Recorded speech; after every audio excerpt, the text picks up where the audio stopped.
ନା କହିଲେ ନା ଟିକେ ବେହେରା ମୁଁ ଭଟ୍ଟପୁର କାଦୁଆ ଭଟ୍ଟପୁରରୁ ଆଇଛି ସାକ୍ଷୀପଳା ଆଗରେ।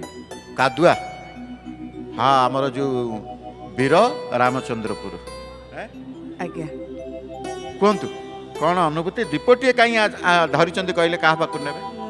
ଦକ୍ଷିଣ ଦ୍ୱାର ଯେଉଁ ହନୁମାନ ଅଛନ୍ତି ମୁଁ ସ୍ୱପ୍ନ ଦେଖିଲି ଥରେ ସବୁବେଳେ ଡାକି ଶୁଏ ଆମ ଗାଁରେ ବଡ଼ ହନୁମାନ ବସେଇଛନ୍ତି ପିଲେ ସେଠୁ ମୁଁ ମୁଣ୍ଡିଆ ମାରି ଶୁଏ। ମୁଁ ଗୋଟେ ଦୀପ ମାନସିକ କରିଥିଲି ମୋର ଗୋଟେ ପଇସା ଆସୁନଥିଲା ପଇସାଟା ଯେ ମୁଁ ସେ ଦୀପଟା ମାନସିକ କଲେ ମୋ ପଇସା ହେଇଥିଲା। ଆରେ ହନୁମାନ ଆଉ ଟିକେ ପାଖକୁ ଆସନ ହନୁମାନ ପଇସା ଆଣିକି ଦେଇ ଦେଇଛନ୍ତି ଆଉ ନାଇଁ। ହଉ ହଉ ହଉ ସେ ଯେଉଁ ବାଟରେ ଆସନ୍ତୁ ଯିଏ ଦିଅନ୍ତୁ ପଇସା ପାଇଲେ ଅର୍ଥ ନ ଆସିଲେ ମନ ଦୁଃଖ ହେବ।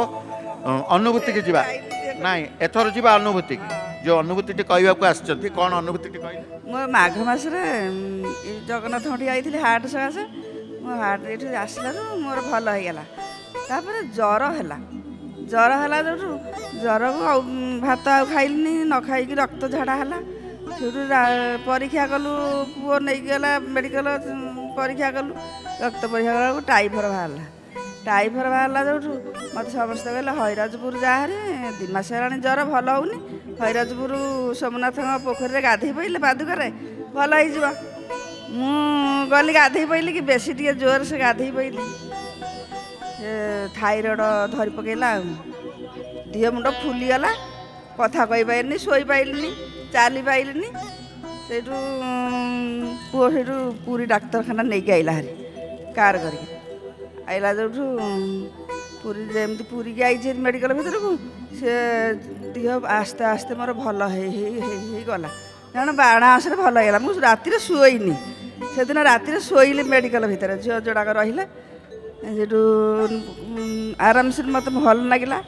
ସେଇଠୁ ରାତିକି ଡକ୍ଟର କହିଲେ ତମେ ହରି ଭୁବନେଶ୍ୱର ନେଇଯାଅ ରୋଗୀକି। ମୋର ହାତ ଗୋଡ଼ ସବୁଆଡ଼େ ଫୁଲି ଯାଇଥିଲା ଭୁବନେଶ୍ୱର ଯେଉଁଠୁ ବାହାରିଲି ଯିବାକୁ କହିଲା ଡାକ୍ତର ପୁଅ ସେଇଠୁ କହିଲା ହଉ ଆମେ ନେବୁ ଏଇ ଯେଉଁ ଡାକ୍ତର ଗାଡ଼ିରେ ନେବୁ। ମୁଁ କହିଲି ଜଗାରେ ମୁଁ ତୋ ଗାଁକୁ ଆଇଲି ଭଲ ହେବି ବୋଲି ତୁ ପୁଣି ଭୁବନେଶ୍ୱର ଛାଡ଼ୁଛୁ ମୁଁ ଆଉ ଭଲ ହେବିନି। ତୋ ପାଖରୁ ଯେତେବେଳେ ଫେର ମାରିକି ଯାଉଛି ଭୁବନେଶ୍ୱର ମୁଁ ଆଉ ଭଲ ହେବିନି ମୋତେ ମାରିଦେବୁ ସିଆଡ଼େ।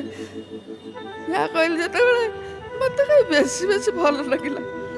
ମୋତେ ନେଇଗଲେ ଡାକ୍ତର ଗାଡ଼ିରେ ମୁଁ ଭୁବନେଶ୍ୱର ଡାକ୍ତର ଦେଖିକି ଗଲେ ତାଙ୍କର ଭଲ ଅଛି ନେଇଯାଅ ଘରକୁ। ସିଏ ଫେରେଇ ଦେଲେ ପୁଅ କହିଲା ଏମିତି ହେଉଛି ଭଲ ଅଛି କି ନାହିଁ। ସେଠୁ ଡାକ୍ତର ଭୁବନେଶ୍ୱର ନେଇକି ସେ ଫେରେଇ ଦେଲେ ହାର୍ଟ ପରୀକ୍ଷା କରିକି ଫେରେଇ ଦେଲେ। ପୁଣି ଗୋଟେ ସିଏମ୍ କୁଆଡ଼େ ପ୍ରାଇଭେଟ୍ ସିଆଡ଼େ ନେଇକି ଗଲେ ସିଏ ସେଇଠୁ କହିଲେ ଆମର ଖଟିଆ ନାହିଁ ତୁମେ କଟକ ନେଇଯାଅ। ପୁଅ କହିଲା ହାର୍ଟ ଡାକ୍ତର 6 ନମ୍ବର କଟକର ଗୁଣ୍ଡିଚା ମାଟିଆପଡ଼ା ଛକରେ ତାଙ୍କ ଘର ଗୁଣ୍ଡିଚା ମନ୍ଦିର ପାଖରେ ତାଙ୍କ କିଡ଼ନୀ ଖୋଲିଛନ୍ତି ଆମେ ବୋଉ ସେଇଠିକି ଯିବା। ମୁଁ କହିଲି ହଁ ଚାଲୁନୁ ସେଇଠିକି ଯିବା ସେଇ ପୁରୀରୁ ମୁଁ ଆଇଛି ମୁଁ ସେଇ ପୁରୀରେ ଭଲ ହେବି ନହେଲେ ମୁଁ ମରିବି। ଏହା କହିଲି ଯେତେବେଳେ ସେଇଠୁ ସେ ପୁରୀରେ ଆଇଲି ସେ ହାର୍ଟ ଡାକ୍ତର ଦେଖିଲା ସେ ଯୋଡ଼ିଏ ପାନ ସେଇ ଔଷଧ ଯେଉଁ ଖାଉଥିଲି ଆଉ ଗୋଟେ ଔଷଧ ଅଲଗା ଲେଖିଲା ସେଇଥିରେ ମୁଁ ପୁରା ଭଲ ହେଇଗଲି। ଜୟ ଜଗନ୍ନାଥଙ୍କୁ ଡାକି ଭଲ ହେଇଗଲି। ପ୍ରଭୁ ତ ଭଲ କରିଛନ୍ତି ନିଶ୍ଚିତ ଆପଣଙ୍କୁ। ଗୋଟିଏ କଥା ଯେଉଁ କହିଦେଲେ ପୁରୀରେ ଆସିଲେ ଚିକିତ୍ସା ହେବାକୁ ଧୀରେ ଧୀରେ ଭଲ ହେଲେ ପୁଣି ଯେତେବେଳେ ବଢ଼ିଲା ଆପଣ କହିଲେ ପ୍ରଭୁ ତୋ ପାଖରୁ ଯଦି ଫେରେଇକି ଦେଉଛୁ ଆଉ ମୁଁ କ'ଣ ବଞ୍ଚିବି? ପ୍ରକୃତରେ ଏଠୁ ଯିଏ ଗଲା ଆଉ କ'ଣ ମୋର ପୁରା ଆଶା ନଥିଲା ମୁଁ ବଞ୍ଚିବିନି ଆଉ ଭୁବନେଶ୍ୱର ଯେତେବେଳେ ଯାଉଛି ମୁଁ ଆଉ ବଞ୍ଚିବିନି। ହଉ ଜଗନ୍ନାଥ ଜଗାରେ ମୋତେ ମାରିଦେବୁ ସିଆଡ଼େ ତୋ ପାଖରୁ ଫେଲ୍ ପାଇଲି ମାନେ ମୁଁ ବଞ୍ଚିବିନି ମୋତେ ମାରିକିରି ଆଣିବୁ। ଏମିତି ବିଶ୍ୱାସ ହିଁ ରହିଲେ ମା ଦେଖନ୍ତୁ ଭଲ କଥା ଟିଏ କହିଲେ ତୁ ମୋତେ ଫେରେଇ ଦେଉଛୁ ଜଗା ମାନେ ମୋତେ ଆଉ କିଏ ବଞ୍ଚେଇବ? କିଏ ବଞ୍ଚେଇବ? ନା ମୁଁ ପୁରା ବିଶ୍ୱାସ ମୁଁ ଗୁଣ୍ଡିଚା ମନ୍ଦିର ଠିଆ ହେଇଛି ଔଷଧ ନେବାକୁ ସେଇଦିନ ରାତିରେ ସପନ ଦେଖୁଛି ମୁଁ ଦାଣ୍ଡ ଓଳୁଛି ଗୁଣ୍ଡିଚା ମନ୍ଦିର ଠିକ୍ ଏମିତି ଦାଣ୍ଡ ଓଳୁଛି ମୁଁ ସମସ୍ତଙ୍କୁ ଦେଖୁଛି ଦେଖ ଜଗନ୍ନାଥ ମନ୍ଦିର ଦେଖାଯାଉଛି। ସେଇ ଭାବ ଭିତରେ ରୁହନ୍ତୁ ଆପଣ। ମହାପ୍ରଭୁ ବଞ୍ଚେଇଛନ୍ତି ହନୁମାନ ପୁଣି ପଇସା ଦେଇଛନ୍ତି ତାଙ୍କ ପାଇଁ ଦୀପ ଆଣିଛନ୍ତି। ଆଉ ଜୟ ଜଗନ୍ନାଥ ଟିଭି ଦେଖନ୍ତି? ମୁଁ ନ ଦେଖିଲେ ଆପଣ ମୋତେ କେମିତି ଲାଗେ କ'ଣ ଗୋଟେ ହଜେଇ ଦେଇଛି ମୁଁ ଏମିତି ମୁଁ ଲାଗେ ମୋତେ ସେଇ ଅନୁଭୂତି ଦେଖିବି ଅନ୍ୟ ବେଳେ ଦେଖିବି ନମିତା ମାଙ୍କ ଗୀତ ତାପରେ ନ ଦେଖିଲେ ତ ମୋତେ କେମିତି କ'ଣ ଗୋଟେ ହଜିଲା ଭଳିଆ ମୋତେ ଲାଗିବ। ମୁଁ ଯୁଆଡ଼େ ଯାଇଥିବି ଆସିବି ଘରକୁ କ'ଣ ହଜିଯାଇଛି ନାଇଁ ଲୋ ମୋର ଟିଭି ଲଗେଇନି ଏମିତି ମୋତେ ଲାଗେ। ଟିଭି ନ ଲଗେଇଥିଲେ ଜୟ ଜଗନ୍ନାଥ ଟିଭି ହଜିଗଲା ଭଳି ଲାଗେ ନା। ଯାହା ହଉ ଏଇ ଭାବ ତ ରହିଲେ ଭଲ, ପ୍ରଭୁ ତ କୃପା କରିବେ ନିଶ୍ଚିତ।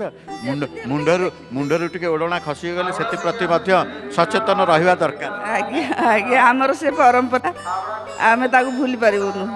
ମୁଣ୍ଡରୁ କେବେ ଆପଣ ଓଢ଼ଣା ଖସେଇବେନି। ନା ଆପଣ ନା।